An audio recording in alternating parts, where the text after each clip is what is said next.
Guys, welcome back to my channel. আশা করি তোমরা সকলেই অনেক ভালো আছো। আমি অনেক দিন পর একটা লং ভিডিও বানাচ্ছি। আর এখন আমার মা গেছে কাজে, আর কাজে যাওয়ার আগে আমার মা মটরশুঁটি ছাড়িয়ে সেদ্ধ করে রেখে দিয়ে গেছে।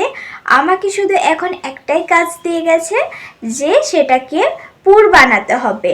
আজকে আমাদের বাড়িতে হবে মটরশুঁটির কচুরি। তো চলো আমি কাজটা করতে থাকি আর তোমরা ভিডিওটা দেখতে থাকো। যেহেতু আমাকে একা হাতে সবটা করতে হবে, জানি ছোট্ট কাজ, কিন্তু একা হাতেই করতে হবে।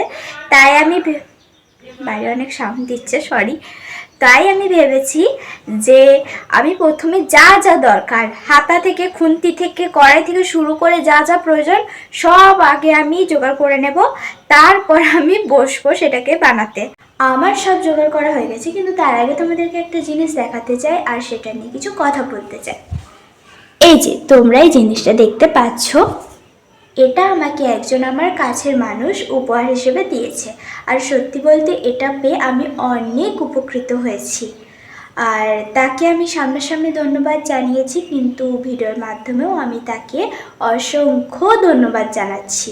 আর আমি এটা পেয়ে অনেক উপকৃত হয়েছি।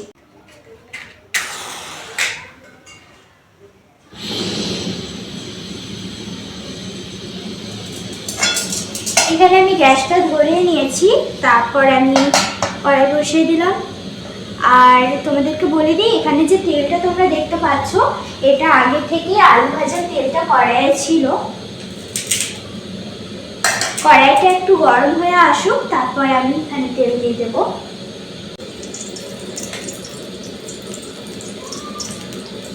কড়াইটা গরম হয়ে এসেছে, আমি এখানে তেল দিয়ে দিচ্ছি।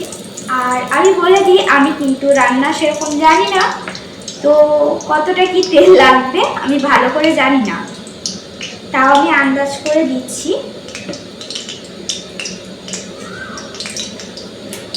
আর একটু দিয়ে দিই, আর লাগবে না, কারণ খুব বেশি মটরশুঁটি নেই।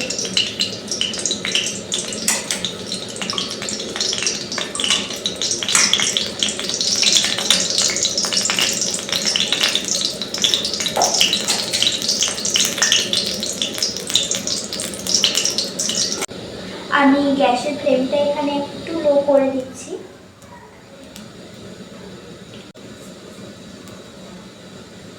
কিছু পরিমাণ কালো জিরা দিয়ে দিচ্ছি। আমি জানি না আর লাগবে কিনা, আমি যা করছি সবই আন্দাজে।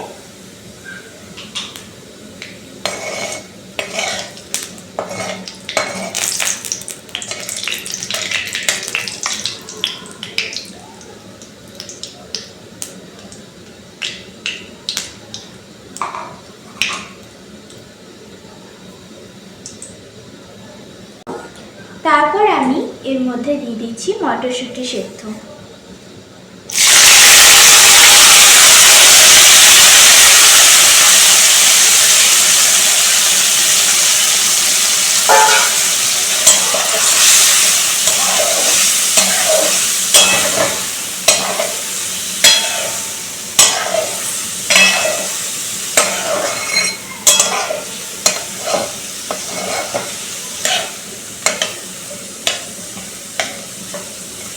যেটা আমাকে বলেছে আটা মাখার মতন করতে, তো এটাই আমি করবো। এবার আস্তে আস্তে নেড়ে নেড়ে এটাকে।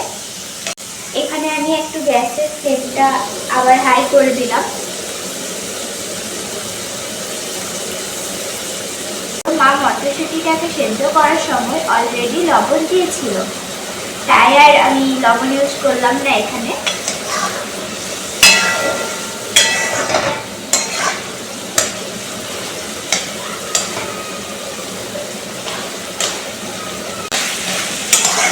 আমার কাছে কিন্তু এটা পুরো প্রথম, আমি কোনোদিন এগুলো করিনি। যাই হোক, করছি বলে শিখতেও পারছি।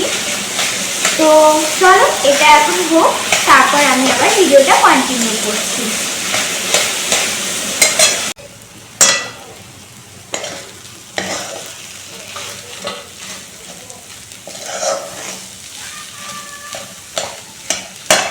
এটা প্রায় অনেকটা হয়ে এসেছে।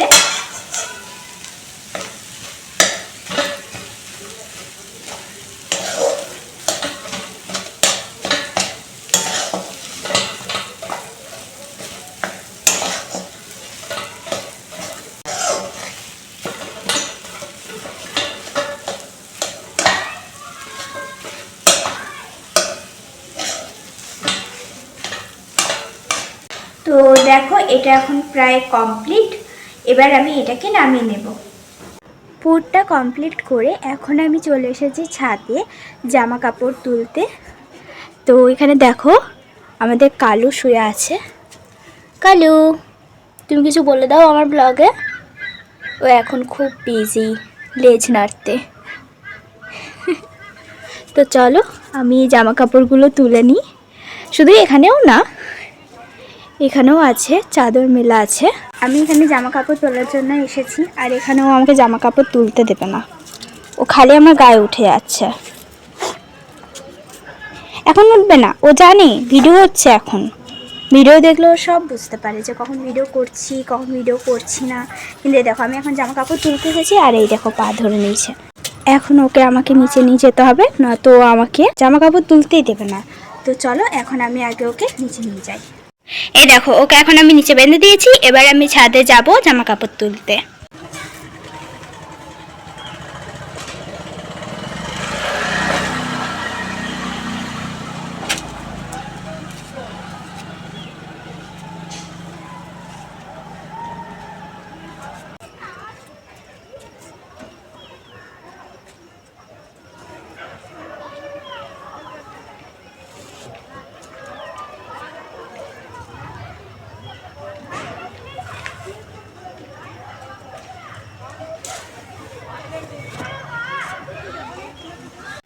এখন আমি ছাদে থেকে জামা কাপড় তুলে চলে এসেছি, আর তোমরা দেখতেই পাচ্ছ এখানে আমার বিছানার কি অবস্থা।